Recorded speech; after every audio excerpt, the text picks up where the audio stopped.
Good evening, people. Good evening. And as I say, good evening. My lights, my YouTube podcast light, whatever you want to call it, Saber has gone off, but it's gone on again.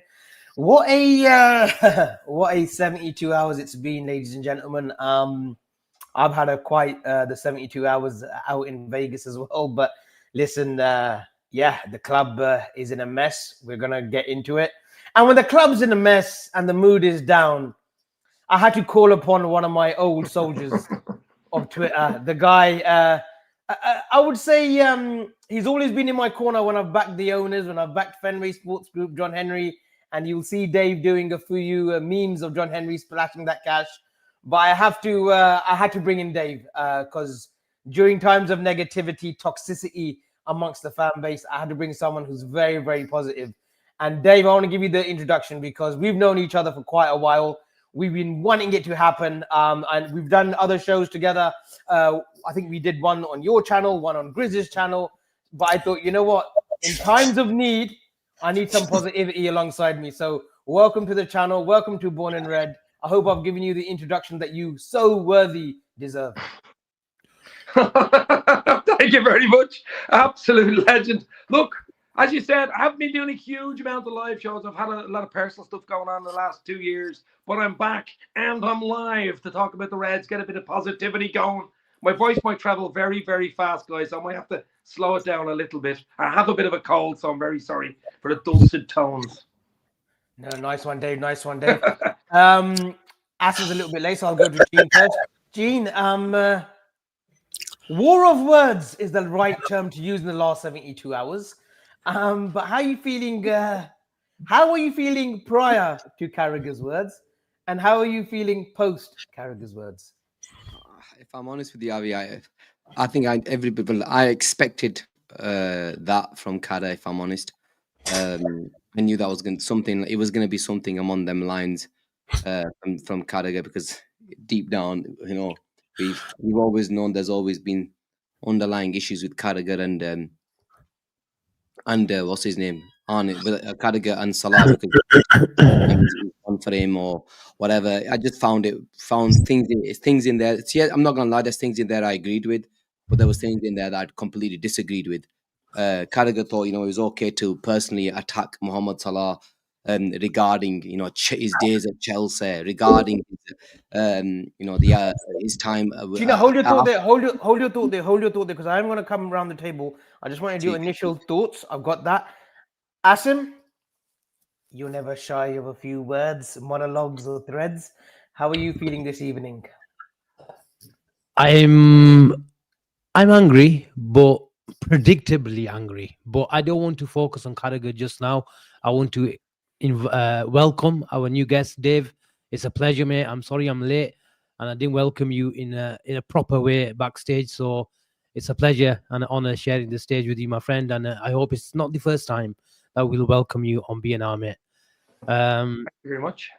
Yeah, Avi, I predict he's had the whole weekend to rehearse it, and I believe he didn't do a good job. But I'm sure we'll break it down. Very predictable from Carragher, because it's not the first time we've seen that kind of behavior from him, but I'm sure we'll dive into it. And I want to say, and I might go off on a tangent here, I want to say a few words, because obviously I was in the hotel on Saturday when this news broke. Couldn't really voice my opinions, you know, in the reception lobby, because they wouldn't give me keys to my room. Didn't get the opportunity yesterday again to sort of not vent my concerns, but say what I really wanted to say, because I was boarding a flight, so I only had 20 minutes. So I'm going to say is this.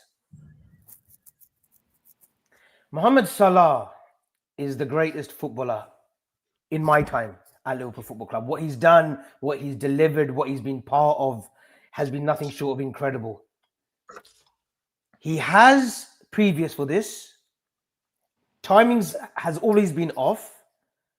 I understand where he's coming from. I want to make sure that's clear. I understand where he's coming from.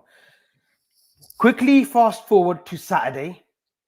He said his piece, 7 minutes, whatever it was, he said his piece. Again, the timing was awful. He could have done it in a better way. I get the frustrations, Mo. When you've given your heart and soul to this club, when you've busted a gut, a lung in the last 8 years, when Liverpool has been your comeback story after what Carragher said, reject, a Chelsea reject. Harsh words, but maybe true. Salah does not deserve this treatment. Now, whether he has known for quite a few weeks or a month or so that the club were engineering a move for him via Saudi, we know Michael Edwards and even Richard Hughes have probably got strong links in Saudi from Fabinho going to Etihad. Whether Edwards was at the club then or not, I'm not too sure. But obviously, there's links that have formed between Saudi football clubs and Liverpool as far back as as recent as Darwin Núñez going to El Hilal. So he might have got whiff of that. Now, there's not been no word of Mohamed Salah's agent either, Rami Abbas. I'm pretty much sure that we may hear something. We should be hearing something this week. I think Rami Abbas, the same, has probably soaked it all in the last 72 hours. Probably wanted to see what the media noise was and probably wanted to see what Jamie Carragher's words were tonight on Monday Night Football. Fast forwarding quickly now to Jamie Carragher's 8-minute monologue today. Jamie Carragher has no right, has no divine right to call Mohamed Salah a disgrace. You could say he was let down by his words. You were frustrated by his words. You feel that he's let himself and the club down 100%. But calling him a disgrace, that's a tad too far in my opinion. We've become a circus in the last 3 days. We've become a Manchester United. We've seen in recent years Paul Pogba, Jose Mourinho go at it, Romelu Lukaku go at it, Zlatan Ibrahimovic saying the 18 months that I was there, the club was in a mess. We've seen boardroom directors, Clive Woodward being ushered out of the club, running that ship like Disneyland. We as an institution are not far off either. We are not far off. The merry-go-round at the top, Michael Edwards and Richard Hughes. Asim called Slot, not in so many words, but a puppet. I can see those signs. I can see why Slot is a yes man. I can see why he's been titled that head coach role and not a manager role. I totally understand it.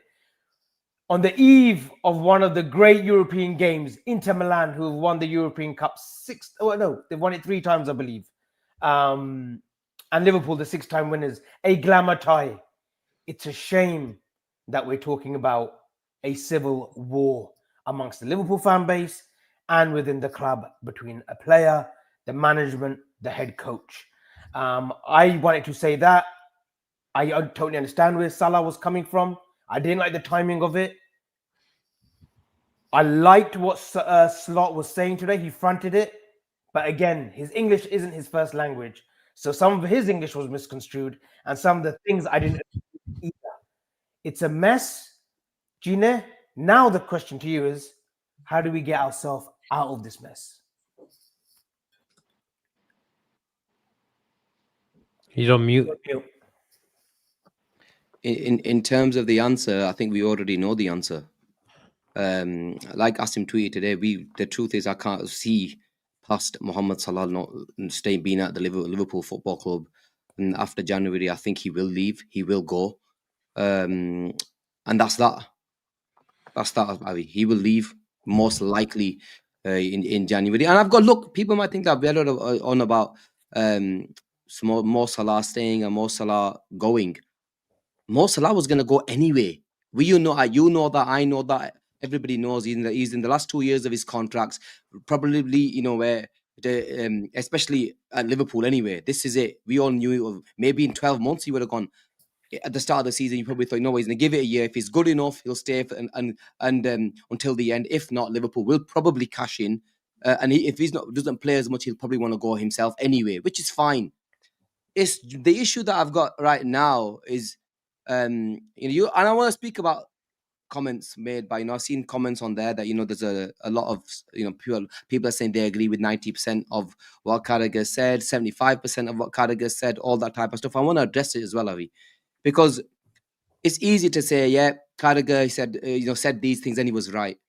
Number one, and I want to make this clear, what Carragher said about Mohamed Salah not passing the ball to Florian Wirtz. You can rewind the clock You can make a video. Asim will tell you. I absolutely went to town on Mohamed Salah. There's a video that and a show that we did where I absolutely battered him, saying, "Why the flip F did you not pass the ball so Verts can put it in?" So number one, so I agree with him with that. That was a 100%. So Salah was in the wrong. For him to go out there, Avi, and start bringing up stuff like Chelsea and Egypt, yeah. For me, it was a personal dig at Mohamed Salah. And He's ridiculed the AFCON, by the way, a couple of times. Just quickly reiterate that. Jamie, yeah, okay. This is what I'm getting to, yeah? You have the audacity to speak about somebody and make him act like he was a fucking nobody before he joined Liverpool Football Club. That's exactly what Carragher tried to do, belittle. He tried to belittle Mohamed Salah. Like, you know what? You were a nobody. You were a nobody for Liverpool and you were a nobody for Egypt. That is what, because he didn't win anything before he got there. That was a personal attack on Mohamed Salah, and I didn't like it one bit. Right? If you got somewhere to say, speak facts. Next one, then this is how personal it got. The guy was there blaming Mohamed Salah and said he threw the right back under the bus over the last 7-8 years. Do you know how stupid and how delusional that sounds? He tried to throw our right back for the last 8 years. That's what Salah's done. How petty does that sound? It's an absolute disgrace that Carragher has used that. It's a disgrace for him to use something like that. Yes, he can use the stuff about why did Salah, the timing of it, slot, the club is in crisis, and, Salah coming out now was wrong. I get that, and I understand that. But to start turning this into a personal dig at Mohamed Salah is a disgrace. And for him to say shit like, the right back situation. Come on, Avi. Are you taking the piss? This is a guy that is a generational talent. This is a guy, probably one of the most primary reasons why Liverpool have had success over the last 4 or 5 years. Of course, granted, Jurgen Klopp, Arne Slot from last season, and the Sadio Mane. I get it. But Mohamed Salah was one of the primary reasons why you won, why we delivered 2 titles and a Champions League. And you, Carragher, what have you done? Steven Gerrard delivered you the title to the Champions League. Yes, you had a couple of good games, the Champions League. What have you done? You've done fuck all. What did you do for England? You couldn't even get into the fucking England team. And that was some sort of unbelievable team. You didn't do anything. So don't make it personal. I don't want to make it personal. And if you can say Mo Salah threw him under the bus and I'm here to defend it, I'm here to defend Mo Salah, because I'm not going to let him disrespect a player who I love more than anything, Mohamed Salah. He's my greatest ever player. But you can't go around making it personal. His points regarding coming out, I agree with. He shouldn't have done what he shouldn't. Salah shouldn't have done that. Salah doesn't have a divine right to start whenever he wants. I agree with, and there was things from Salah's interview that I completely disagreed with. But don't make it personal. He wanted to have personal digs at Mohamed Salah because Mohamed Salah took him to the cleaners. Yeah, and Mohamed Salah is like, Carragher can't lace his boots when it concerns Mohamed Salah. Let's get it out there. Carragher doesn't lace his boots. This guy is an icon of football. He's an icon of Liverpool, and he's one of the greatest to wear the red of Liverpool. Jamie Carragher is Jamie Carragher, with respect. I'm not trying to take the piss out of him here, but that's what he is. I'm making it personal. I will. Castella, yes, I'm making it personal. Because if he's going to make it personal against one of my players, I'm going to make it personal and go after him. Because if two can play that game, I just didn't like it. I have no issue with Jamie Carragher. Jamie Carragher, to be fair, when he's dreadful, I rated him. But if you're going to go out there and have a go at the king and expect us to just sit there, it doesn't work like that. I'm going to go for him. And with respect to Slot's interview, look, I don't really have an issue with it. I'm going to be honest with you. He mentioned it, Slot and even Ale, fine. They come up with and said what they said. Of course, deep down, Slot knows if Salah's going to stay or not. That's not rocket science. He might have obviously batted that off, but the truth is, 90% of the time, I believe that Mohamed Salah won't be a Liverpool player come January. And that's fine. I'm fine with that. Asim, before I come to you, because I kind of know of course, how you're feeling. Obviously, I've been talking to you for the last 7 hours as well. Dave, you're new to the channel. You heard me talk. You heard Saj's Jean's opinion of it all. What were you thinking just before the Salah thing 3-3? What was your mood? What was your mood after Salah's words and after sleeping on it? After hopefully a few drinks down on the Saturday and Sunday, how are you feeling now? Well, obviously, before the game at Ellen Road at the weekend, and Salah had been left out for a few games, and just Liverpool's overall situation, like it is crazy. It's actually sad in a way. The Salah situation is sad. It really is sad. I mean, he is an icon. You're right about that. He is an icon. He's a legend. Third in the all-time goal scoring list. I mean, just different levels. He broke every bloody record. Broke more records than the Beatles. This guy is just on real for the club, and I think he's been disrespected by Carragher. I'm not mad about Carragher or Neville. The two of them are two muppets. To be fair, they really are. It's like the Muppet Show. That Monday Night Football. It's a bit Muppet Showish, to be honest with you. I'm not crazy about them, so I sort of take Carragher stuff with a pinch of salt. To be fair, I really do. So for me, really disrespected Salah, as you say. I mean, he couldn't have done that more for the club. He's a family man. He's a very emotional man as well. Very, very emotional man. And I just think what he's done and said today is it is a disgrace. He's calling what Salah did was a disgrace. I think what he's done is a disgrace. You know what I mean? And the Salah situation, what Salah's done, no, we shouldn't have come out. We're Liverpool. We don't, dry our laundry in public. We just don't do it. Other clubs do it and get away with it, and probably like doing it for clicks, and they just like that type of thing. We keep it in-house usually. It has happened in times. It has happened. It's boiled over. I can understand Salah's situation, but I think he was wrong to let it boil over. We did it last year in the contract. We seen him in the mix zone, giving his views. And as you said, Rami Abbas, his agent, I'm very surprised he hasn't been out, because he does like Twitter, X, whatever you want to call it. He's all over it. He's usually there with a meme or something or saying something. He's probably biding his time now just to see. And Salah obviously isn't with the squad in Italy tonight for the Inter game tomorrow. But I mean, it's so sad. There's so much going on at Liverpool that we're on here now tonight doing a chat, and the main topic is Salah, whether he's going to be here in January, whether he's gone. Like, the odds are he's not going to be involved against Brighton at the weekend, and that could be the last game. Salah's last game. He even mentioned in his name. He's going away with Egypt to the AFCON. There's a really good chance. Dave, good chance he won't come back here in January. Dave, do you think he kicks the ball, another ball of anger at Liverpool again? I hope so. I mean, look, here's another angle you could think about. I mean, Slot's job is a bit on the line in itself. And I mean, Liverpool, Inter tomorrow night's a tough one. I mean, anybody who thinks we're going to go to Inter, rock up and just beat Inter is dreaming. Brighton at the weekend is not easy. We Spurs away, I think, after that. We've tough games coming up over the Christmas season. And that's before Salah comes back from AFCON. Slot could be gone before Salah comes back from AFCON. Who knows? It's possible. And he won't have to deal with Slot then in January. But I just think if Slot stays, and Liverpool are a club that doesn't get rid of managers that easy. I really do think Slot will be there till the summertime.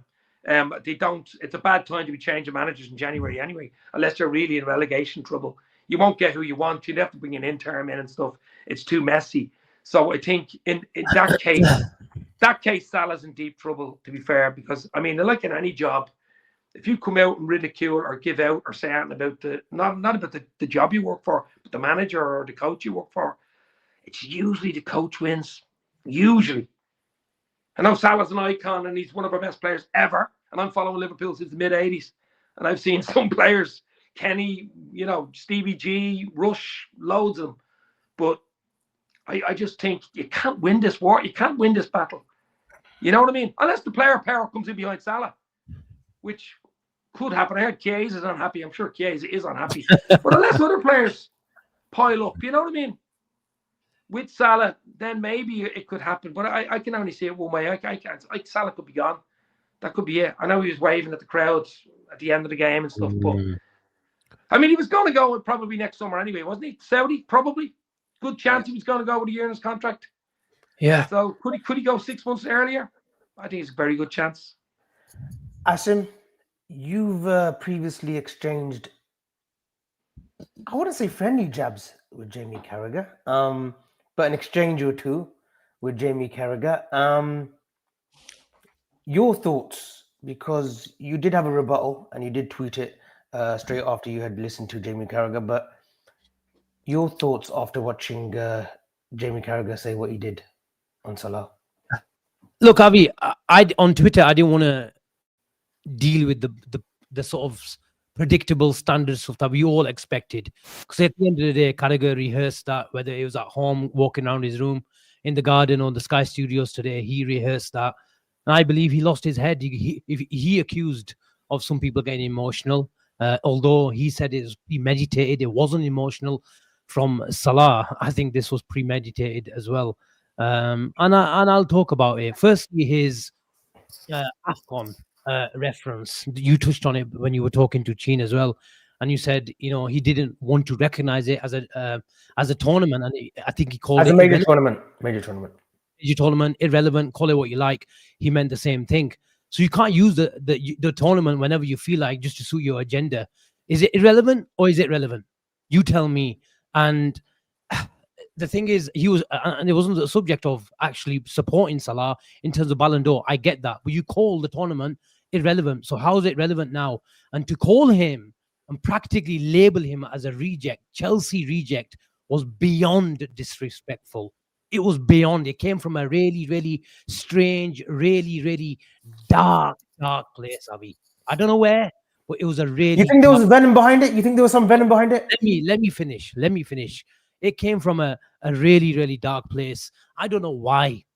I really want to wish. If I had one wish on YouTube, I want that guy in front of a camera. And he made a tactical reference today. And Gene touched on it, that if you're going to criticize him, talk about how he, went the sort of behind the standards of the Liverpool way. And I want to see that Liverpool way right now, because players do make mistakes. And where's your backing? You're the most high-profile Liverpool fan and pundit. You call yourself an analyst. Have you provided the context and the reasons and the analysis of why the problem is? This is a player that gave us an all-timer season. After 3 months, you throw him under the bus, to use that term again. And if you want to use through Salah through Liverpool under the bus term in a tactical reference, let's talk about tactics, Mr. Carragher. Mr. Klopp, he gave the license to fullbacks for many, many years. Robertson, Trent. But are you going to sit there and say Trent and Robbo through the midfield under the bus? No. Messi was gifted with so many hard workers, so many players that protected him.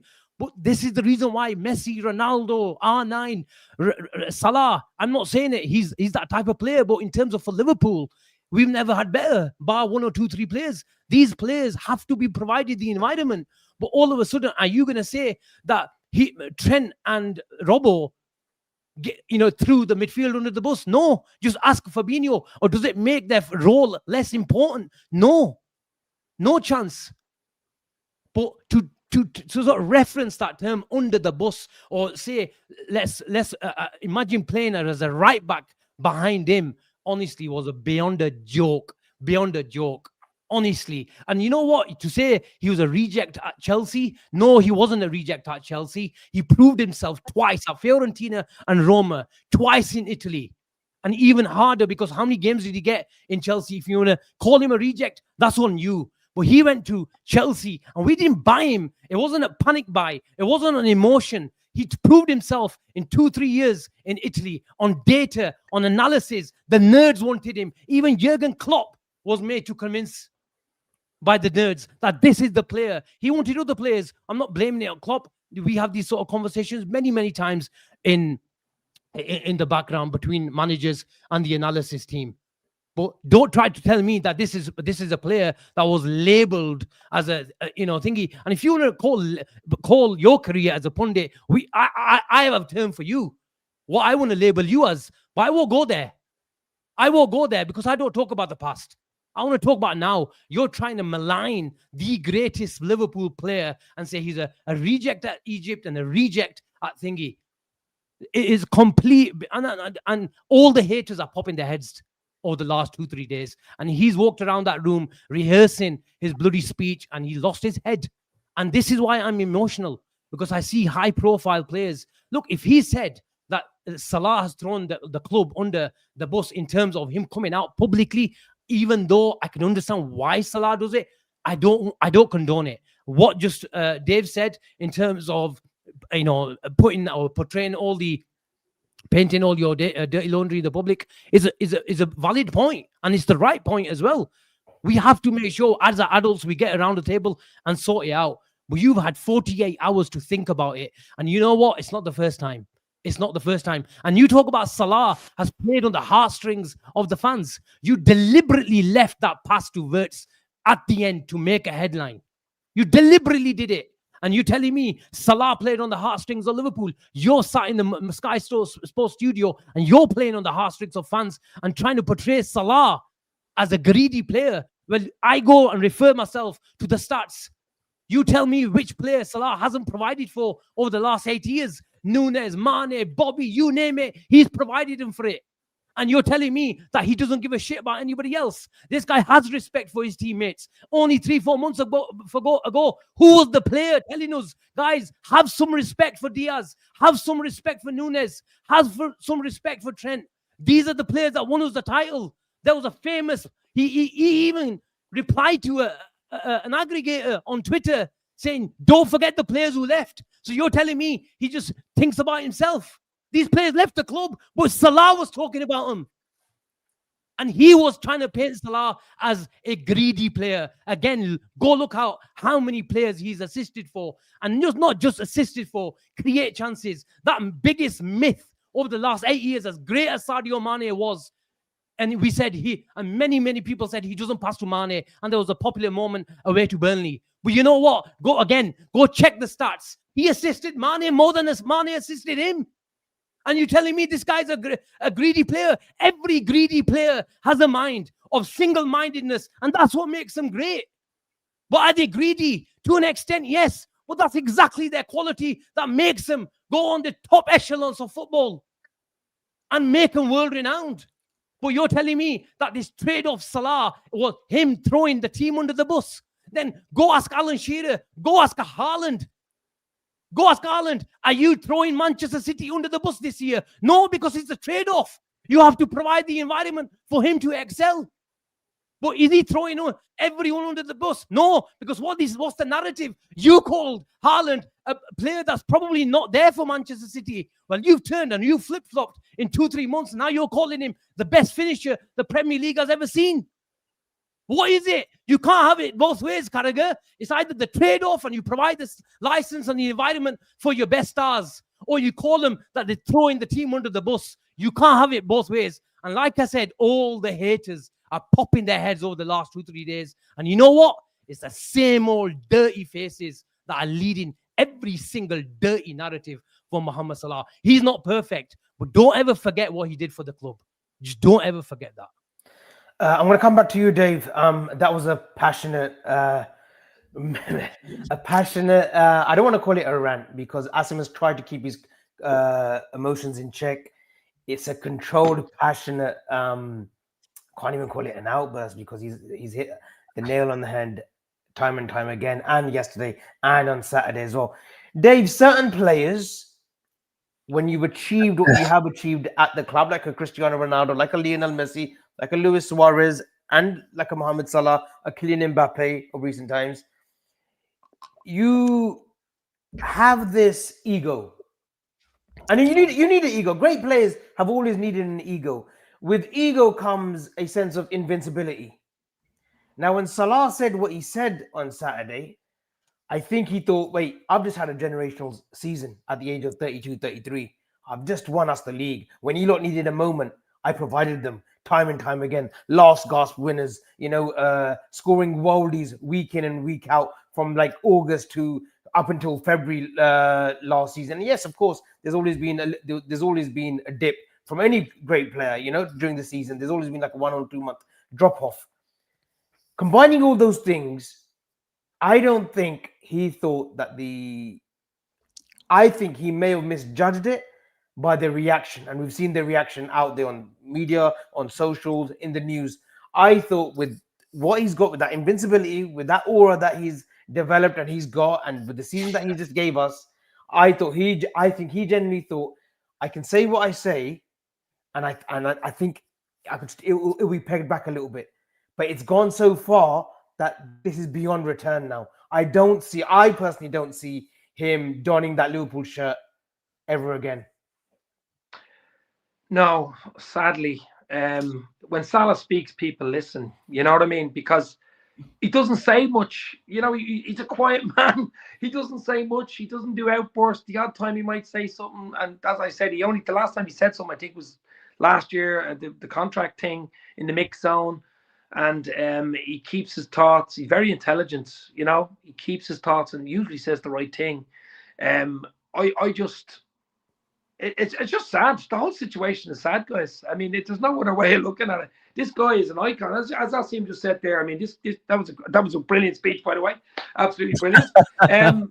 No, well, brilliant, well said. But look, people are going to get emotional.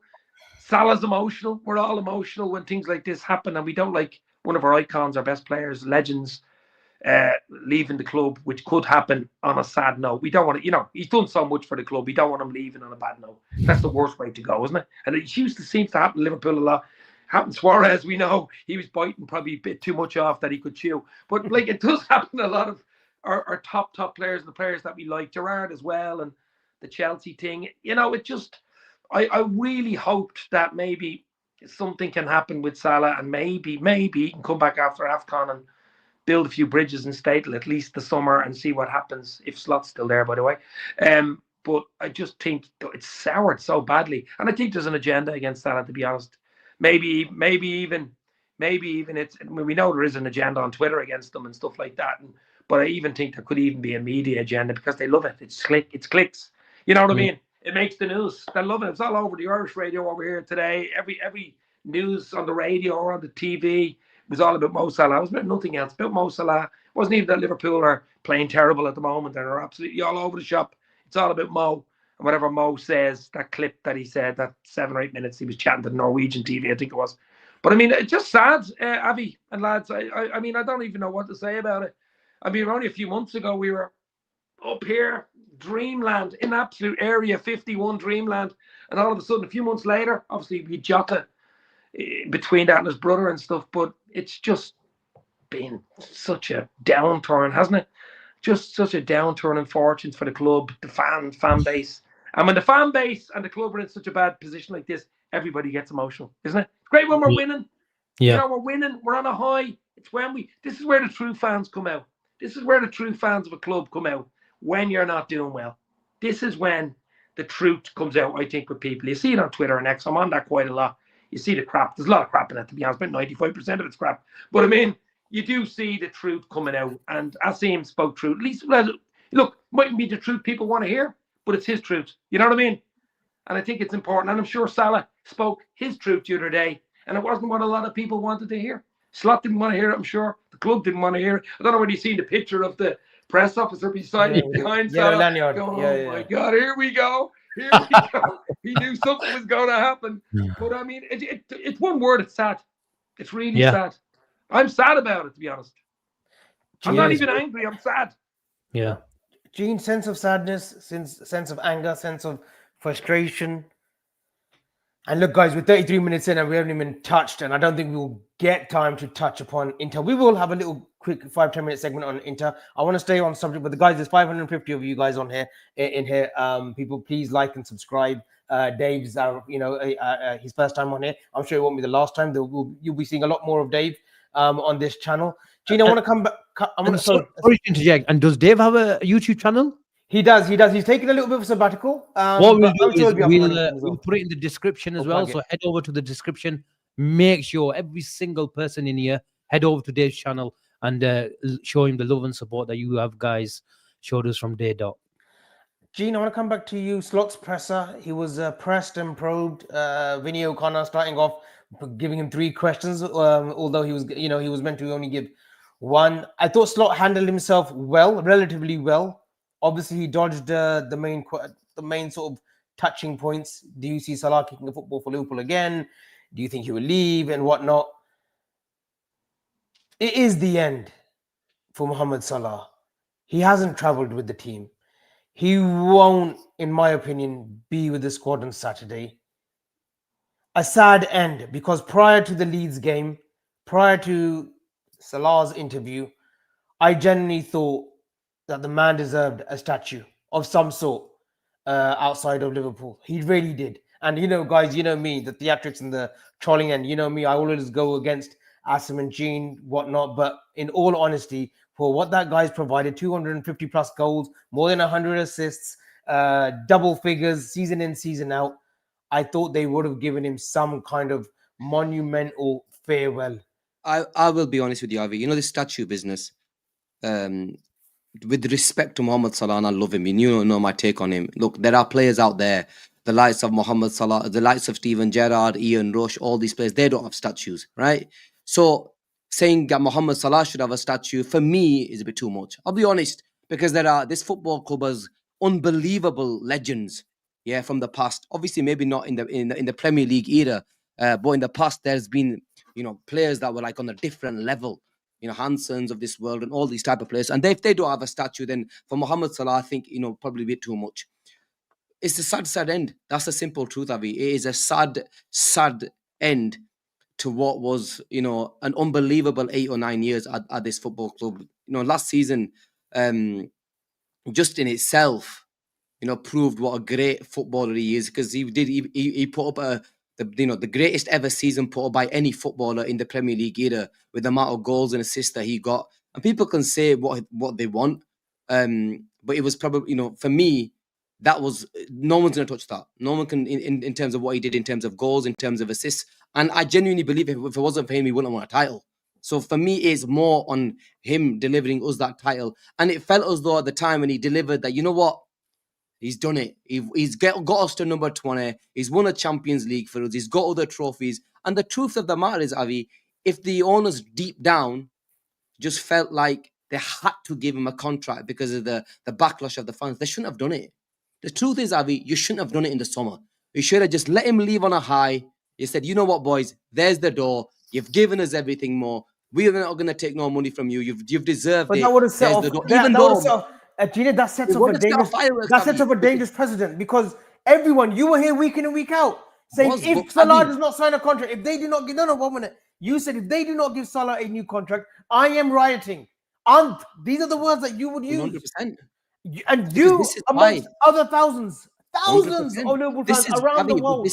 but this is why I find it slightly sinister about all of this.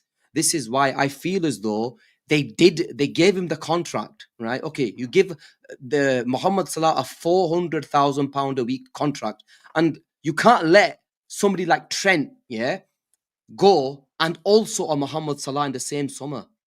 Avi, them, with respect, we haven't signed any players yet at that time. The fan base would have gone ballistic. So in terms of appeasing the fans, they gave Salah a contract. He deserved every single penny he got from the club at that time because of what he did in terms of the title and the numbers that he put up. And then when you start this season, you look at everything. You look at what went right and what went wrong. Salah didn't have the best of starts. Within the first few games, we sat there saying Salah is getting nowhere near touches of the ball, getting the ball as much. We saw within the first couple of games that in terms of getting the ball, it's not the same. Even though we won them games, we accepted it. It doesn't matter. We're winning the games. The issue that I've got, Avi, is it's crazy that 4 or 5 games, and I mentioned this before. I don't want to mention things that I mentioned yesterday or the day before, Avi. But the truth is, when a player like Mohamed Salah is out of the team for 3 games, and no other player in that position has been out for 3 games in a row in the forward line, bar an injury, of course it's going to rile a person like Mohamed Salah up. Especially when he sees other players, with respect, you sign, these world stars, and they are, and don't get me wrong, I hope they become unbelievable footballers, but one's got 1 goal and one's got 1 assist. With respect, I'm talking, Avi. And just a rebuttal on just that quickly, and rebuttal. Not that I mean it, but this is the narrative that will be pulled now. Okay. He's earning 450,000 a week, 400 to 450 circa a week. Yep. He's the one who's been given this megastar contract to go again, Mohammed. When the chips are down and we may come through a slump of games where we're not winning, You are the one that meant to drag us out of this. You're the one Yes. who's supposed to give us that extra 5-10%. Provide us the magic moments, like Slot mentioned. Yes, okay. For the last 8 years, I mentioned this on the show yesterday. For the last 8 years, I don't want to speak about it. I mentioned this point yesterday. For the last few years, when, with respect, the rest of them were doing jack all, 4 goals, 3 goals, 5 goals. Who was providing you with the moments every single time? Who was the guy that was providing you all of this? One man. That's the truth over the last 3 or 4 years in terms of output. Salah is the output. There were stats last season, Avi. I think it was the time we won the title. 70% goal contributions were by Mohamed Salah. 70%. We need to understand that. Imagine 70%. What are the others doing? What are your 130 million? And I get there's mitigating circumstances, but the minute Salah went through a bad patch where he wasn't on it, we just throw. He feels as though the first time where he's really like sort of struggled. Yeah, he struggled in the past. There's times where he's been shit, 5 or 6 games. We know that, but when he's really struggled, it's okay. It's 3 games out of the team, and he's made out to be an issue. Do you understand where I'm going with this, Avi? That over the years, the man has bailed you out, and there's time because he's the one that's been the output guy.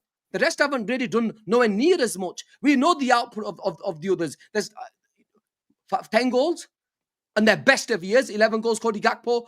This is what I'm talking about. So there's times when other players didn't score for I think Jota didn't get a goal for like 8-9 months or something stupid. I can't remember. Excuse my, it might have been less or less, but it was something stupid. This guy was producing. So when he struggled, when his moment of struggle came, get rid of him over players who didn't produce over the years like Cody Gakpo, like he did. That's why he was aggrieved. I don't condone what Salah said in that interview, but you have to understand the reasoning behind it. And then you've got losing his legs. He's not the same player. Come on, man. The guy put up a general season for 6 months ago. Yeah, we were lauding him. And now you've already said Chutti. People can call me Salah FC. I don't give a shit. I will back him because it's the truth. Don't worry about the chat. Don't worry about the chat today. No, I mean, you speak from your heart. Speak from your heart. I genuinely don't care. Yeah, Alex goes, Jota, what did he go? I just must have gone. I think he's deleted it. Jota didn't score a goal for what? 300, didn't score for 365 days. With respect, this is what I'm trying to say. Who's the man? They were the 9s. It was him. And when his time came this season, Avi, 12, 13 games where he wasn't performing as good as previous years, maybe somebody else could have taken that slight little burden off him. But Taking no. the mantelpiece. Okay. Yeah. But what have they given us? Bar Ekatike, Isak started quite a few games. With respect to Isak, and I love the guy and I hope he's going to come brilliant. But the truth of the matter is, Avi, 1 league goal. Florian Wirtz, 1 assist. Okay, I can accept this to make the game say he could have had more assists. It had we took our chances. I accept that. But so could have Salah. Salah's created the most chances for Liverpool this season.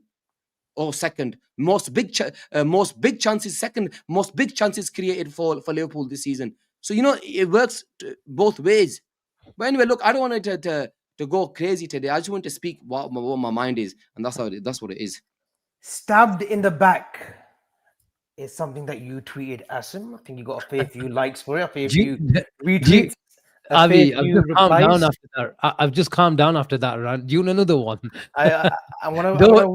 Don't talk about stabbing in the back. I'm gonna reel you in because I wanted to really plan this show today. And Dave, I wish you were coming on positive notes because I've been on shows with you where we've had a laugh and a giggle. Today's a little bit more serious, but I'm sure as the weeks go on, we'll be in. But I do agree with the lads. He's been scapegoated, big time. Salah's been scapegoated. There's no doubt about it. There's players there, as you say, Cody Gakpo. I mean, I don't even know what he gives us anymore. You know what I mean? And he plays every bloody game. You know what I mean? Yeah. It's crazy. No, he's honest, not son. That's why. Asim, you said stabbed in the back.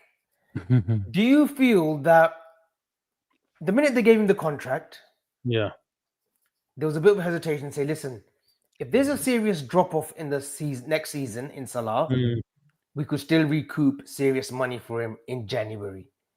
Yeah. That may have happened. And Hughes and Edwards have looked at each other and said, well, here's the caveat. These what we were warning people about, but due to fan pressure, due to the numbers that he was putting up, ridiculous numbers, we had to give him a 2-year extension. It's been the best part of 2.5, well, the best part of 3-4 months where Salah has only scored 2 goals since the 1st of October. Yeah. Do you think it was already predetermined that, listen, let's make a play? And like you said, Salah is a head coach and a yes man. Was this He is a already yes man, determined? and with all due respect, he proved that tonight. It was a very difficult. Look, you have to sympathise with the manager, regardless of what you think about him, if he should be at the club or not. You know, at the end of the day, he came out and he had to speak and he had to face the cameras. And I'm actually surprised with the amount of Salah questions that he got asked. Yeah. I thought he would get asked 1 or 2. That's it. But they actually got 10 minutes. 10 minutes, and maybe because it was a UEFA press conference, Liverpool didn't have the control that they might have. I don't know how these press conferences work. I wish I was part. I wish I will be part of one. But my thoughts on Jamie Carragher and some of the people at the club, so yeah, you know, we ruled that out a long time ago, if I'm honest. But in terms of the Liverpool method, what Gene was basically saying, you know, I've gone on record in the last couple of days, Avi, that I said that I believe that priority was Trent and Virgil. Virg was understandably, look, these nerds probably thought he's got more time as a centre back. He's never relied on pace, even though he had abundance of pace and recovery pace. He's lost half a yard. Even so, he's still a brilliant defender and he wins all his aerial duels, generally speaking. So he's got 2-3 years in him. We can reward him with a contract. Trent, in terms of asset and age profile, the sentiment, local value, all that sort of stuff, it ticked a lot of boxes. And I think Trent and Virg in the summer were the priority for the club. And you can understand it. It doesn't matter how much of a Salah fan you are. You can understand it. And that was the ploy that they took. But what messed everything up, in their sense, in my opinion, is Trent came out and officially around about got the final answer from him in March. So Liverpool had a bit of spare cash, and just what Gene touched on, I think Liverpool needed a win in inverted commas, and you only got 1 out of 3. That would, after a league winning title, that would have. You think Liverpool had a transition period now? I know things have gone bad and look really, really bad. Just imagine, you know, if Liverpool had psychologically had to deal from the first kick, the moment that we kicked the first ball in anger when the Premier League started, with the feeling and the notion and the fact that Salah and Trent have left, I think it would have been even a deeper hole that Liverpool had to, come back from. So that is my thinking, and the thinking behind Liverpool. And like I said last night, targeting Wirtz and Isak didn't happen in the back end of summer. Looking at Isak, looking at Wirtz, and number 10 upgraded on the Szoboszlai profile and added more output, maybe happened just after Trent, because they had to replace the creativity and the chance creation deeper from the field, and they went with Wirtz and Frimpong from that right hand side. And we know that's brought problems as well. But in theory, that's what Liverpool wanted to do, and it's backfired. And I believe one of the reasons why they gave Mohamed Salah the 2-year contract, and many people will say, look, Mohamed Salah might have fought for 2 years, but I think Mohamed Salah getting a big contract, whether he had 1 or 2 years, because we know whether he had 5 years, 2 years, he can still play. He's got a Cristiano Ronaldo type of body. He can play up till the age of 40. And if you're 39, 40 years old and you got the talent like Mohamed Salah, half the Mohamed Salah will still do well at Saudi, as we've seen with Cristiano and a few of the players as well. So there was no problem, with Mohamed Salah getting a Saudi move, whether he got 1 year contract or 2 years. I think the security and the fee and Liverpool's thinking behind it was give him 2 years, and if it doesn't work out in 12 months, we'll still get him and recoup that 450 grand a week, whatever we're paying him 12 months later down the line. Now, what I said yesterday, and I talked to a lot of people close to the club, that the sources I speak to, they said, look, it was a predictable transition with the amount of players that are coming in and went out, but they are still surprised at the extent of it. Now that, I think, has fast forwarded their plans, and they've got around the table. And if you're talking about the head coach, I think there's senior figures at Liverpool, maybe the most senior figures, Richard Hughes, Edwards, and maybe even our ownership level. Because what we don't want is having of conversation, and we talk about these guys are really shrewd businessmen. They'll be looking at that table, and they don't want to have that conversation from the point where Champions League is either ruled out or really, really, really dangerous. So you now have to make a call where you've still got, and I believe these stories of Mohamed Salah and the thinking behind dropping him, changing shape, and shoring up at the back and that right hand space and I believe sometimes the managers come out in press conferences and talked about, Carragher saying this in interviews and this and that. And people will say, look, he's honest and he's Dutch and it's a cultural thing and this and that. But sometimes I think these interviews sometimes get into his head and play into his decisions. I genuinely believe that. And maybe, I'm overthinking it. People think, no, he doesn't. And he's his own man. But at the moment, I think that's and Cucurella coming out and saying that we've targeted the right-hand side because I don't believe this manager can go from a 4-2-4, giving Salah the license and the trade-off and saying, you're my man, you're going to win me the league, you won me the league, from going there to suddenly saying, you're the problem of this team. And it's both extremes.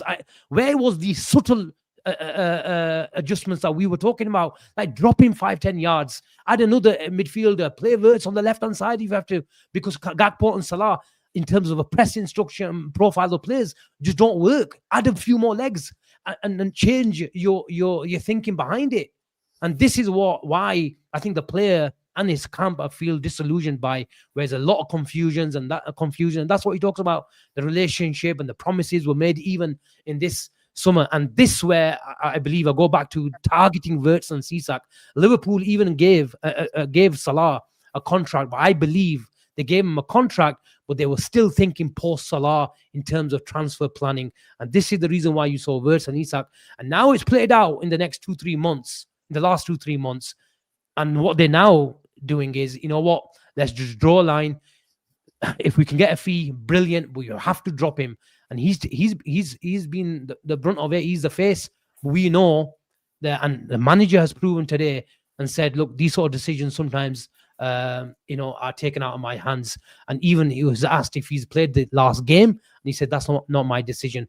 For me, that is a guy just towing the line, covering the tracks. And and this is why I wanted the likes of Richard Hughes to face the cameras. Where are you? Come out with the statements. Tell us. They won't, Asim. They won't. For that, I sympathize slightly with Arne Slot. Yep. He also accepted those terms in the summer. He talked about saying, "Look, I might be polite, but I'm not weak." Well, you're not stupid either, as well. You exactly know what type of job, what type of role you took in the summer, and now, taking medicine now, isn't it? I just want to come into the super chats, guys. 53 minutes in, 557. Still love you guys watching us tune in. Please make sure you've liked and subscribed to the stream. First time Dave's on here. He's debutant. And like I said, I'm sure in the coming weeks, months, even years, Dave will be coming on happier times. But I just want to address the supers, guys, for May. Adam Season 9590. I don't know what these numbers are with these new YouTube handles, but yeah, it's a bit silly. But Adam Season, thank you for tuning in. Thank you for the super chat as always. 250 plus goals, 100 plus assists, and they forget. Thank you so much from AGD 8069. I think he's tuning in from Canada. Thank you so much for the super chat. Salah is totally right about feeling bad, but this is a team game and not about one player. Our team that we love is Liverpool. I am a Liverpool fan for 50 years. No one is bigger than our club. One player does not make a team. Thank you so much for the super chat. Matty Gorman, hope I've said that right. Thank you for the super chat. And you've been in our previous comments as well. So Matty Gorman, a big supporter of the channel. Thank you so much. Salah hasn't been scapegoated at all. His legs have gone. He's getting moneyballed. That's how football works. Mo crossed the line on Saturday, and now he won't get the farewell he deserves. Very, very sad. We've got another one from Hugo Bell 5457. Thank you so much for the super chat. Don't forget that if it wasn't this Canate sausage, I think maybe nothing of this would have happened. As Abby has said, make him pay for his crimes. And you know what? I think it's true. Had Kanate not had that bum moment, had he not gone to ground, we win that game. I don't think Salah would have said what he said. I think he would have held his tongue. But at the same time, that doesn't mean Salah was not frustrated about his situation. A star player sitting on the bench. He's not I think like Salah would have come out eventually with it, Avi. I think he would have, I come think out eventually. Dave, I think he would have done it during the AFCON. Maybe on the eve of an AFCON Yeah, Egypt maybe. game, Maybe. they would have said, "Are you feeling sharp? Are you ready for tomorrow's game?" He would have said, "Look, I'm frustrated. I haven't played in the last 3 games." I think that would have worked out better for him, and the club could have addressed it better too, because he saw an opportunity, rightly or wrongly, against Leeds. He thought, "Let me just stick the nail in there again." Like I said, rightly or wrongly, in his eyes, he's right, and there's a lot of fans that will agree with him, but there's a lot of fans that won't agree with him, and the media, it seems, won't agree with. There is a comment here, and I want to address this, and if I may, Asim and Jean, address this. See, the Mo situation seeped in racism from UK media 100%. So I wanted to say this. I was going to ask for the boys' permission, but I'm going to say it now anyway. Asim and Jean are devout Muslims, religious Muslims. Asim is a religious Muslim. Muhammad Salah for them, Muhammad Salah for them, Muhammad is a very holy name in the Muslim religion. Muhammad Salah is a rarity. You know, we've had Egyptian players before, Mido. You can talk about Umar Mamouche. You can talk about other Muslim players from the African regions, the Sadio Manes. But no one, I think, no one comes close to Muhammad Salah. He's a world icon. And for Muslims like Jean and Azan, and for the UAE and Arab world, he's a special, special player. They don't come often. So you can understand, and I totally understand it, why they will fully be supportive of Salah and fully supportive of what he has said and what he hasn't. They will condemn him too. And they have said in the Jean just 3 weeks ago, said, listen, we need to drop Salah. But when it comes like this, when there's a standoff and there's agenda bias from the media, when you see words like being played out like disgrace from Liverpool past and present players, it's wrong. Not present players, but past players calling Mohamed Salah a disgrace. Yes, there is a media agenda. You see the treatment of how Harry Kane, when he dives, oh, he was showing for it. He needed to do that. He wins the foul. That's called tactful play. But when Salah does it, he's cheating. You could throw the same cheating accusation on the Ballon d'Or with Salah. Yeah. Yeah, you can. So different narratives being created. And listen, there'll be Muslims that have condemned Salah as well. I get that. But for these two, and I'm just talking about these two because they're close brothers of mine, they will back Mohamed Salah. And I don't blame them for that. I'm fully supportive of what they do, because Mohamed Salah in the Arab world is a rarity in football right now. You can talk about the Marmoushes coming through. You can talk about the other sort of the Tarabs, the Ali Benabias that have come through football, the Robert Majers from the late 80s playing and scoring European Cup finals. But no one has touched what Mohamed Salah has done for Liverpool Football Club. Avi, there are millions of Liverpool fans around the world.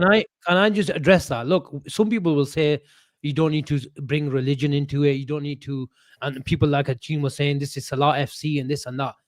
Look, in terms of religion, if you want to just bring, and I'm saying, look, it's not because we should just make it about religion. But what I'm saying is, if it was religion, purely based on religion, like you said, Sadio Mane was a Muslim as well. And I think, and judging by his social media platform and what we see him attending Islamic, gatherings and stuff like that, I'm not saying in private Salah isn't religious, no. But in terms of what we see at face value, Sadio Mane is more religious than Mohamed Salah. And if it was religion, purely down to religion, then we would have a better connection to Sadio Mane. But the reason why we have a more of a connection to Mohamed Salah, firstly, is because he's a better player than Sadio Mane, and as great and as much of a legend Sadio Mane was. But that is the first thing. First and foremost is he provided what he's done for Liverpool Football Club.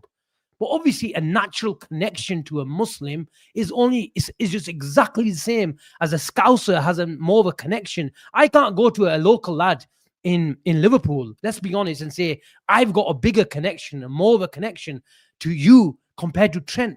Maybe now I have because of what he's done and how he's gone to Real Madrid. But generally, you know what I mean. And it's the same with you, and it's the same with Conor Bradley. In the Liverpool team, the Irish people have more of a connection to Conor Bradley. But does that mean that if he plays shit, we don't call it out?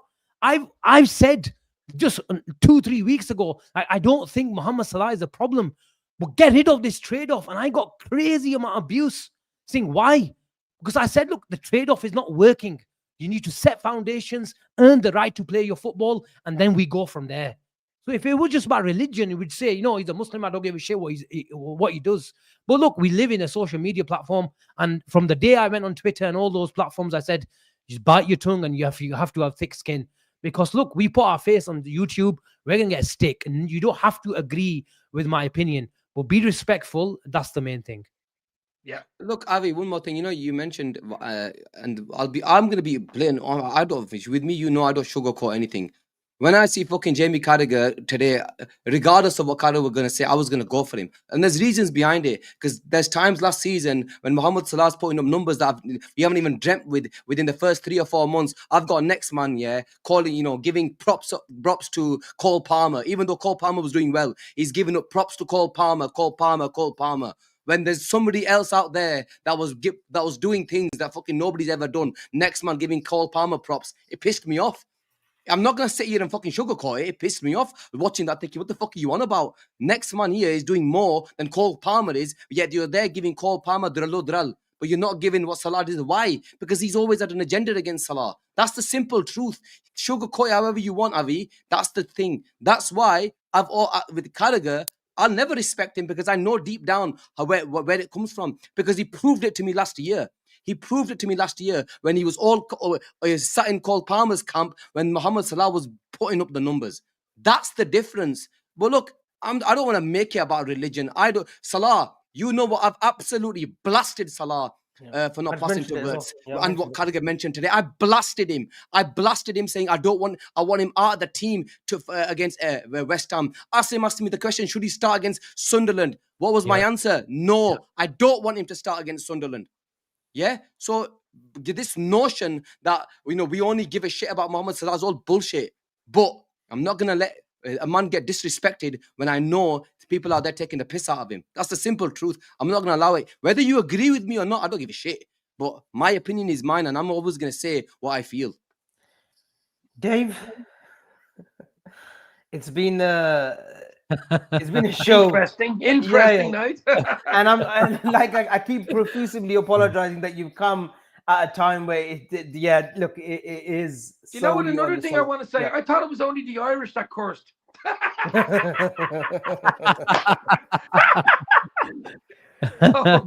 Dave, I do want to touch upon, and I know you said you only had an hour, so I've got to just respect your time. Quickly coming on to Inter Milan tomorrow. They did beat Chess Fabregas Como on the weekend 4-0. They're a very well-drilled team. I know Simeone Inzaghi's not there anymore. They've had a change in management too. How do you see the game going tomorrow? And it's going to be interesting. It's going to be interesting. How long have you sat on that, Dave? 2 seconds. And look, Dave, would you take a draw now? I actually would take a draw now. I don't like taking draws for Liverpool. I think we can win every game we turn up to. Just at this moment in time, there's so much around us at the moment, stuff going on. I mean, I take a 1-1 or a whatever, maybe a Desmond 2-2, something like that. I take something like that. I take a draw now. Yeah, absolutely. We have a few injuries as well, don't we? So, yeah, I would. What do you think he does just with the front three? What do you think he goes with tomorrow? Well, I think Gakpo's out, isn't he? Gakpo's out injured. Gakpo, Chiesa's out as well. Chiesa wouldn't, even if he's fit, he wouldn't have played anyway. So it wouldn't have made any difference. People are saying young Rio might get a chance, but I mean, you might have to throw him in. And I mean, this would be some place. I can't say it myself. We've no Salah. I mean, we're a bit thin, bare tread up front. Isaac, Ekitike, will you play the two of them together? I think he might have to. Ekitike left, Isak, and then Szoboszlai maybe on the right. It's a possibility. He might play the two of them up front, and maybe Wirtz. I don't know what he's doing. I don't even know whether he knows what he's doing at the moment. That's the problem. But yeah, I take a draw because we're in a bit of a weird situation, a perilous situation, and it's a tough place to go. Inter are playing really good football at the moment. Italian teams are not easy to beat, and to be honest, you're asking me. I think Inter might beat us. To be fair, because we're playing so poorly, but that's why I take the draw. So before you gotta go, Dave, give me a quick prediction. Desmond 2-2. 2-2. Desmond 2-2. That's what Dave is going for. Dave, thank you so much. Thank you for tuning in. And look, I'll definitely be in contact with you. And I'm sure as the weeks and months go on, we'll get you on. And hopefully games that we've won, and you'll know the dynamic of us three anyway. And I'm sure you've watched in, and me and you have. I'm just trying to blend in and listen to all your opinions. Usually I do rant, and usually I'm a lot louder. I'm dying of a cold at the moment. I'm dying of a cold. No, you need a bit of Irish coffee. But Dave, you said an hour. Thank you so much. Dave, I'll thank you so much, bro. Dave, just drop me your number on the inbox. Thanks, Nice one, guys. mate. Stay Thank safe. you. Hit Thanks. the like, hit the share, give us a sub, show us you care. Cheers. Thank you. Thanks, Dave. Bye-bye. Thanks a lot, Dave. Take care, mate. That was Dave, and guys, we will pin his YouTube channel as well, and hopefully he gets that up and running. And like, slot out for anyone says, I'm not very keen on your username, but I fucking love Dave. Yeah, I think everyone loves Dave, full of character. And once he gets going, and then hopefully he comes back, and I'm sure he will. Boys, Avi, don't ask me. What did I say a couple of weeks ago that officially I never want to predict my team losing. So I don't want to do a prediction today. I'm sorry. You can say what you want, and you can say in Remember, such Avi a didn't give a soft tone. prediction. I don't give a fuck what you think. I want a team lineup. Listen, boys, look, whatever it is, and look, it is shitty. It is shitty, but we're a fan channel. People want our predictions, Asim. So don't be. I don't want to use the word coward, but you are not going to shy away from this one. You know what? You are not going to shy away. I know you're in a dark place, and I know you haven't paid your me. electricity bill either. Yeah, and I know Yeah, you're in a I dark need to- place, but sort it out. I need to buy some thingy new balls, Gene- but it pains me to say it. I think we get beat tomorrow. Is that your prediction? Yeah, I think we get beat Gene, 3-1 tomorrow. I've put up a poll there, but I just literally just started. Obviously, I'm waiting for obviously a lot more people to. So, guys, make sure try and answer the poll. I asked, do you think Liverpool will beat Inter Milan tomorrow? so far, And I think there's about 86 people who voted so far. 77% of people say no. Wow. would you both take a draw? Fucking I'd on the take a draw. draw right now. Right Never- now, jump on the draw, mate. You jump on it. I'm going for a 2-0 win tomorrow. Liverpool. Okay, and if you don't mind me saying that, what gives you why? If you just I think this club, the players, I think they'll up it tomorrow. Not for Arne. Not for Arne, by the way. I think they'll just up it because they know they need to give a performance. I thought Ali was really, really composed today. Yeah, he was. I think he he knows was. the severity of the situation. I thought he was. answered every question as well as he could. And I thought again, very composed. I thought, you know what, he did himself credit. He knows the situation. He's respecting Salah. He's respecting the coach. And he got pressed with some difficult questions as well. And he answered them correctly. I think the boys will be up for it tomorrow, guys. We have had good results at the San Siro, whether we played Milan or Inter in the last sort of 10, 15 years. I think they will give us a performance tomorrow. Maybe I'm being a bit far stretched with the 2-0, but I think we will put in a performance. I hope it's something nil to Liverpool, because as we know, the moment we concede, we just capitulate, Avi. And look, the three of us are now, so the masks are off. Salah's gone in January, surely. Avi, I've been saying it for days. Everything is pointing towards, or points towards, a January exit. You watch the moment he lands in Egypt, the reports will start coming. Liverpool are sounding out interest from Saudi. But I believe They've been sounding out interest themselves over the last 5-6 weeks. And Asim, do you expect Rami to say a few words in the coming week? You know Coming what? weeks? When I met Rami, it was the last game for Klopp. I had the privilege to be sat next to him, and I was talking to him for about a minute or so, and we just got chatting, and he said, "Look, although he's a guy who I don't follow him much on, I don't know even which platforms he's on, but obviously he's on X." But he did say to me that I kind of I ignore social media. So whenever he does, he purposely goes on there and gets his stuff out there, but he doesn't go on there. But I don't think he'll say anything. Avi, Gene tagged him on Twitter today and saying the floor's yours. I can't see it. I can't see it. And I think Salah's camp has been very, very supportive. Obviously, naturally so. His family members, his brother has come out, his sister has come out just to show support. And why wouldn't they? Any family member would, and or throughout the sport network. So yeah, but like Billy says, the dream is over. I've accepted for a couple of days now, Avi, that he's played his last game for Liverpool, and the only thing I haven't decided on mentally is Salah gonna go and say bye to Liverpool on Saturday afternoon against Brighton from the bench and not come on for 10-15 minutes, which may depend on the match situation. I don't Asim, know. he's not kicking another football for this club. He's not I don't going to come on know. Saturday. Look. The amicable way, the amicable way that they can do this in the most respectful way is prior to kickoff, give Salah 10 minutes with the fans. Let him walk around the pitch Oh, come and on. serenade him. What No, else could they do? Avi, are you That's mad? what he Because needs. That's the publicly, least that he Avi, does. That's the Avi, minimum that he does. publicly, Yeah, but publicly, those 60,000 fans. Avi, they don't give a shit will about sing his that name. send off They will prior sing to his the name. game. They don't give a shit. Publicly, they have to remain tight-lipped. We still plan to keep him beyond in 2006 and at the end of If he's 2027. good, Because if they say that you're going now and give him a 10-15 minute round trip around Anfield, Avi, even though Mohamed Salah will always fetch decent money, but you still want to fetch every single penny. And the moment you stay away, getting rid of him, let me land. My theory, no, you've landed all hour. My theory is a fee has already been agreed.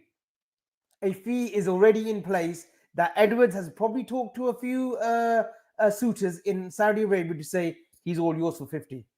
So why aren't they publicly just saying Salah's moving on then? Why the way? The window isn't officially open, Asim.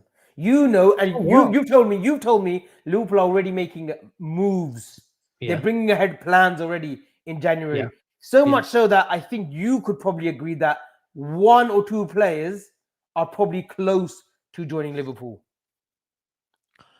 Yeah, I'd agree with that. So there's no doubt in my mind, Edward has already flirted the idea to. Yeah, I'm talking about flirted the idea. I'm not talking about anything agreed. I think they've 4 or 5 weeks ago they said, okay, this is the plan, and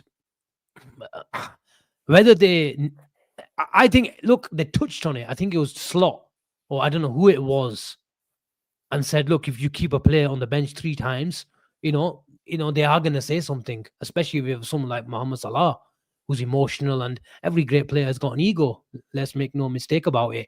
So maybe that they were just, taking him down a dead end, and they got what they wanted. Has it been orchestrated, calculated, all these sort of things? I believe it has. Has Salah helped his situation? Look, maybe Salah has gone out to the cameras when it was no turnaround for him, where they basically saying, look, this is are they going to say to him, we don't want you at the club? I don't think conversations go like that. But in a nice way, they will say, you're not part of the plans for the short term. Or maybe, short/mid-term. Gina? So, yeah, man.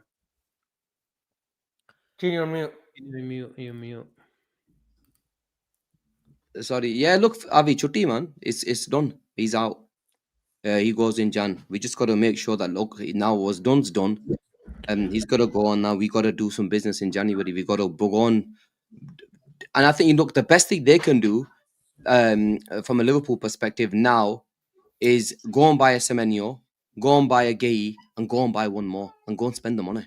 Get It's me a the only Barcola. way, Avi. Get me If a you do Barcola. something like, look, if Liverpool today turn around and say, okay, Salah's gone, take it, fine, Salah goes, yeah, and then you go and bring two forwards in, two pacey wingers. Even look, people might not even like the name. I'm just gonna Semenyo being one, right? I would love a Barcola. Right? I would absolutely. If you said to me, Barcola, at least people mention it's a bit difficult to get him in January, but to set something on stone right now and say, bang, go get a Semenyo, go buy a Barcola, and go buy Gay, and then you know what?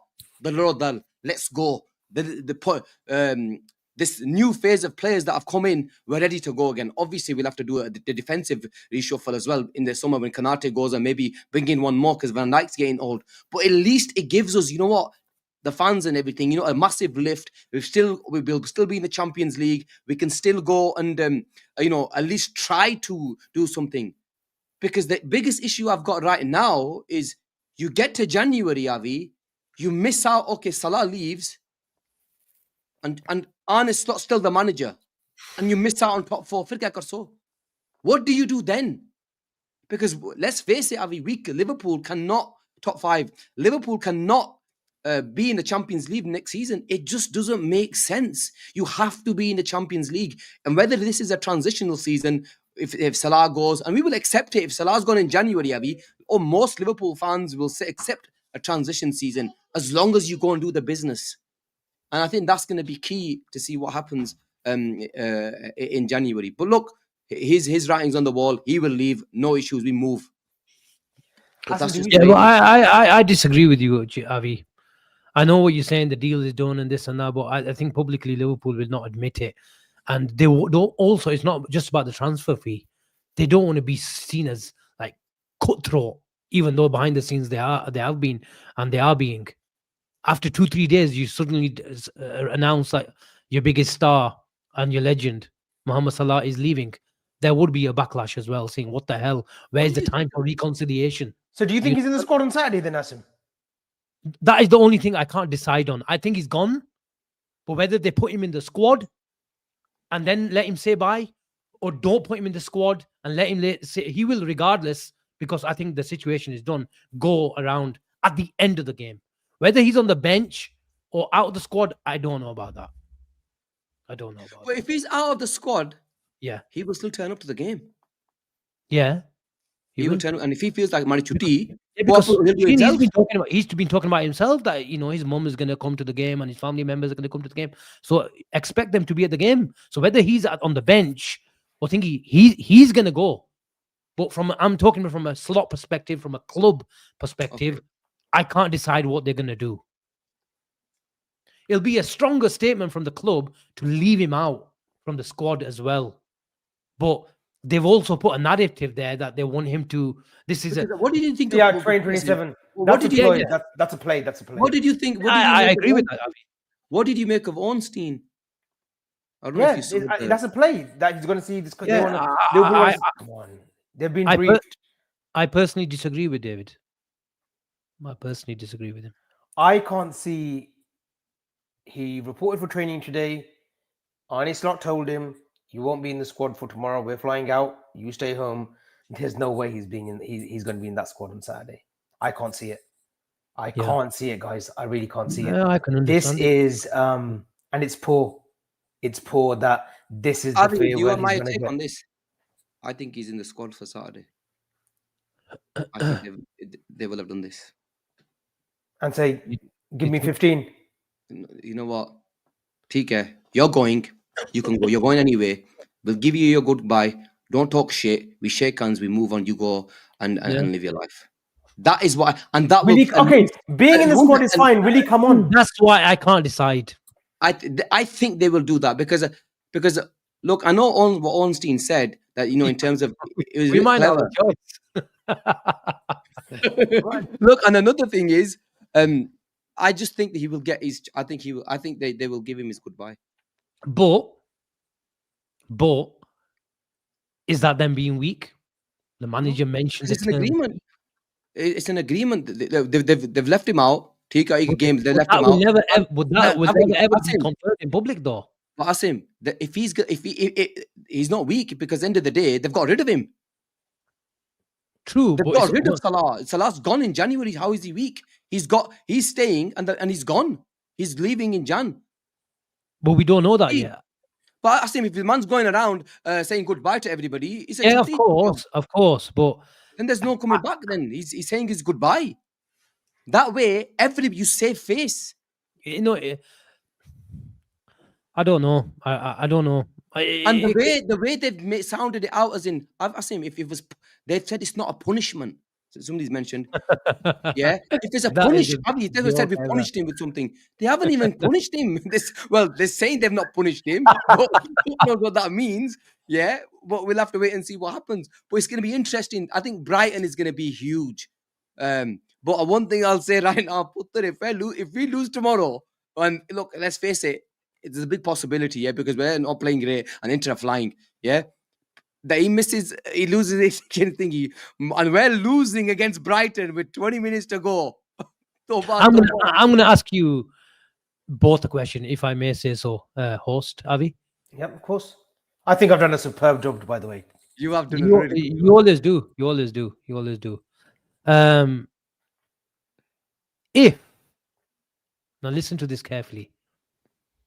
I forgot the question myself. If Salah goes, when Salah goes to African Nations Cup, there's not been any official communication from Salah's camp or the club. There's still, plenty of rumors going around. And in the meantime, Liverpool plays the next 3-4 games, lose every game, sack Slot. Does Salah's situation change where he comes back? No. I think No. both, I think both will go.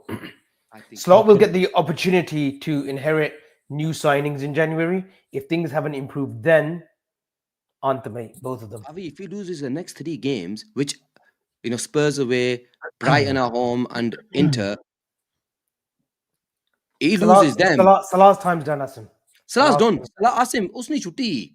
But if Okay. over the next 3 games, okay, he loses the next 3 games, does he stay? I think they're gonna bring in the new signings for him. Yeah, I agree with Avi. They will see that period out, Gene. Gene, listen. We're in our worst run since 1954. Bro, We're if in we our lose worst the run next since 3, 1954. and this guy's not gonna get us Champions League football, yeah. Gene, you're talking about the narrative about they haven't punished him. They think we've sorted our problems out, and they've been really encouraging that we've dropped points against Leeds and Sunderland, and But we're unbeaten in 3. That's the narrative. Yeah, but if we're you lose the unbeaten in next 3. 3, then what? You've won 1 game in 15 games. Yeah, but this is already unprecedented, so they can't sack him now. And then obviously with the interview, they can't be seen as been sacking him in 2-3 weeks, because then they've effectively, believed what Salah was saying in terms of, this manager is not up to it. And this is the reason why I think, I agree with Avi, that I think he'll get January, until I don't know where their line is, where they will look at that table, where they will think, what, top 4, top 5 with this manager now is really, really dangerous. And in theory, we need a new manager, we need a bounce to get us up there. I don't think, even with losing the next 2-3 games, they'll be there, because I'm just judging it by how they've handled the situation over the last 4-5 weeks. I'll tell you something, though. Gene. You're talking about losing our next 3. There's another story emerging from Spain right now. They lost to Celta Vigo yesterday. Xabi Alonso's job was already on the line when they were top of La Liga. I think they're 4 or 5 points behind now, Barcelona. If he gets his P45 and he gets the sack, I'm telling you now, and you say we lose to Inter, lose to Brighton, a decision will be made very, very quickly. That is. What? So we lose to Brighton because Edwards, Hughes are big fans of Xabi Alonso, and we know, not that it's an open secret, Liverpool held conversations with Xabi Alonso, not just after his Champions League visit with Leverkusen last season. They held conversations. I personally think Xabi Alonso is a summer target for Liverpool. I'd be very, very, very happily surprised, I must state, if Xabi Alonso is a Liverpool manager this season. I'd be very, very happily surprised. Could be a Frimpong and Wirtz reunion for Xabi Alonso, and obviously a Liverpool reunion. Guys, look, I am going to put you on the spot. Asim, before we leave, give me your prediction tomorrow. What did I say? I think we lose 3-0. Or 3-1, sorry. 3-1. Gene? It pains me to say it. We might even see a different formation and all that sort of stuff. I agree. To be honest, I was so like angry. I didn't even see the squad. Only someone asked me about the predicted team yesterday, and I saw some people put it up on Twitter, and I saw Rio's name on it, but I was just so dejected with the whole situation that I thought, like, I'm just annoyed. I'm upset about the situation at the moment. But yeah, I think it will be a diamond tomorrow, whatever it is. I think Wirtz will be at the tip of it. The base of it will be Gravenberg. I know you didn't ask me for a predicted lineup, but here we are. And then Szoboszlai at the right of it, Gravenberg, Curtis Jones on the left of it, and with the two strikers up front. I think Bradley, who's banned for the league game. So I think Bradley will play tomorrow because he's banned for the league game, isn't he? Yeah, he's got 50 yellow, yeah. Yeah, so I think Bradley will play, Gene, prediction? I don't want to give a score, Avi, but I think we're going to get battered. All right. And another question, controversial it may seem, but I'm going to ask you two both. Do you want Liverpool to lose tomorrow? Are you fucking taking the piss? Okay. Avi, let's move on. Are you actually taking the piss? Why would you ask such a fucking stupid question, bro? I just had to ask it. I'm sorry. Why would you ask such a stupid question? After because there's some people in the fan base, Gene. Unfortunately, there are people in the fan base. Come on, bro. There are some in the fan base that are wanting Liverpool to lose tomorrow. That's they're fucking in the head then. Yeah. How can you want your own fucking team to lose? Look, I'm not gonna lie. Somebody asked me this question, and I said, I've never really wanted. The only time I've ever wanted Liverpool to like sort of lose a game was that Chelsea one when Gerrard played that back pass, yeah, so United don't win the title. That was the only time deep down I wanted us to lose that game because I didn't want them fuckers to get another league title. Yeah, and even Gerrard didn't want them to fucking win that game. And Gerrard played that back pass to Drogba. Was it Drogba? Yeah, I think it was Drogba. That's the only time I've wanted Liverpool to lose. Avi, we can win the Champions League, man. Even though I know we're shit and I'll give the team shit, I'll always support them. Yeah, I might give the fucking players shit after the game if we lose. I might go to town on half the players. But that doesn't mean for 90 minutes, I am not going to support my team. I had to ask the question. Big up Jamie Phillips, by the way. I just come into the chat. Thank you so much. Guys, the super chats before we close up. Sanj, thank you so much. Watch along tomorrow? Watch along, yes, we are. That'll be, Avi, what's your prediction? What did you say? I think we win tomorrow 2-0. You think we don't concede tomorrow? I think the players, they've got a big point to prove tomorrow. Come on, Avi, man. I'm not lying, Avi. I looked at their team. I looked at the defense. They're not the quickest. Avi, a Kanji, a Cherby, Bastoni, yeah, with Summer in goal. And then they've got that Enrique. Who's the Kanji now? 3 centre backs are gonna call. Bro, he's goal nahi aisa karna kal. Main un bhai chhodne. Avi, and then Isak's lighting up the San Siro tomorrow. At least it's not worse. Every week it's worse. At least he's moved on to a different player. But I respect it. Let me just read the super chats quickly. Sands, thank you so much. 1977 super chat. Thank you so much. And I'm an avid member as well. Feel sad how this situation has played out. Mo deserves better. I just hope there is a positive outcome where we keep Mo and the Liverpool we know rise again. No one is bigger than the club. No Slot, no Mo. Great show, boys. No, thank you so much, Sanj, for the contribution for the super chat. It's very, very generous. Thank you. Joey Fede, timing from Salah, awful, very selfish, in my opinion. Team game. Thank you so much for Joey for the super chat and another member of the channel. Andy TQ9KS. These fucking YouTube codes can get to. Fuck, man. I've given up on Slot. Won't give Chiesa a chance. Totally valid. Understand it. At the MX offer, Qatari currency is that? Surprisingly, there is no rumor so far at Saudi regarding Salah going there, because usually in Saudi they can't keep it quiet if something is happening. Wink, wink, hint, hint. Asim might be the first to reveal some news from Saudi and Salah in the coming weeks, if there are going to be anything. What? I won't say anything more than that. Banter is fine.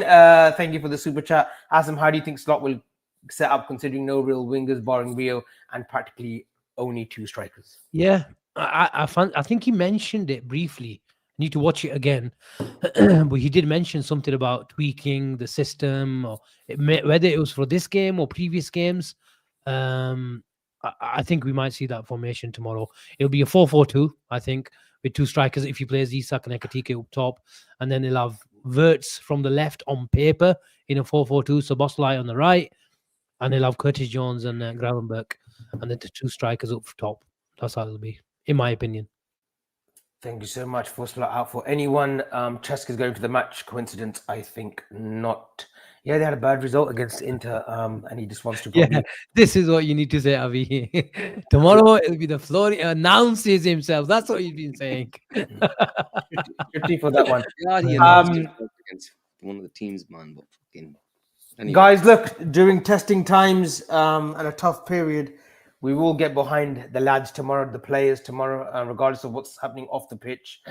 And hopefully, look, Liverpool turn up tomorrow, and hopefully Slot gets a tune out of this team. Inter is a glamour tie, and it's been overshadowed with what's happening in the last 72 hours. But I hope as a channel, we've given you insight, we've given you our thoughts and our opinions, and hopefully it's been constructed in a way that it's not come across shouting or ranting, or it's just emotional, and that's what we are. We're 3, and Ben included, and Dave today, emotional individuals that are voicing our opinion. If only the community listened to one of our WhatsApp calls. We wouldn't be allowed. There's too much bad language. Love you boys. One of the best LFC channels on YouTube. Big up. Thank you so much, Total Eclipse. Big up. Thank you so much. We really appreciate the love. Check the poll, Avi. Let me just do the poll. We did the poll, didn't we? The final one regarding the result tomorrow. And Paul, right? I asked you to do Liverpool beat Inter. 77% of people said no.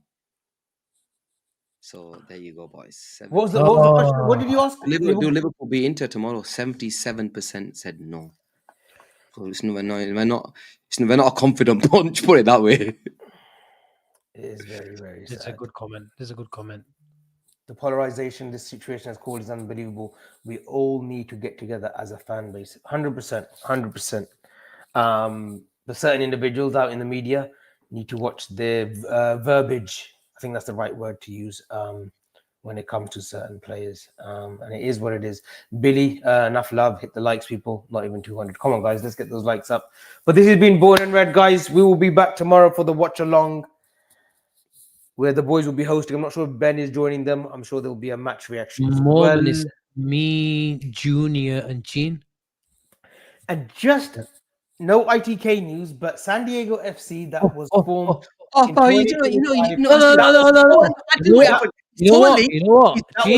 That was formed. To be fair to him, Ornstein mentioned it today as well. San Diego FC have been formed in 2025. They are the new franchise team in the MLS. They're also owned by Mahmoud, what's his name? Mahmoud Makmet, an Egyptian fella who's worth 3.5 billion. And I'm pretty sure he wants a marquee signing for next season. Mohamed Salah, and people say, would you get the money? He will be paid smartly if he comes to America. If that was to happen, San Diego's only 2 hours away for me. I would be there. I would be there in his first game. And I will be supporting San Diego FC. I will get that jersey. Salah 11. My king. Guys, please like and subscribe on your way out. Hopefully we brought a little bit of positivity towards the end. But yeah, listen, let's get behind the boys tomorrow. You never walk alone, and we shall see you at the watch along tomorrow. Thank you. Bye-bye. Take care, guys. Gonna get a bulb. Carragher.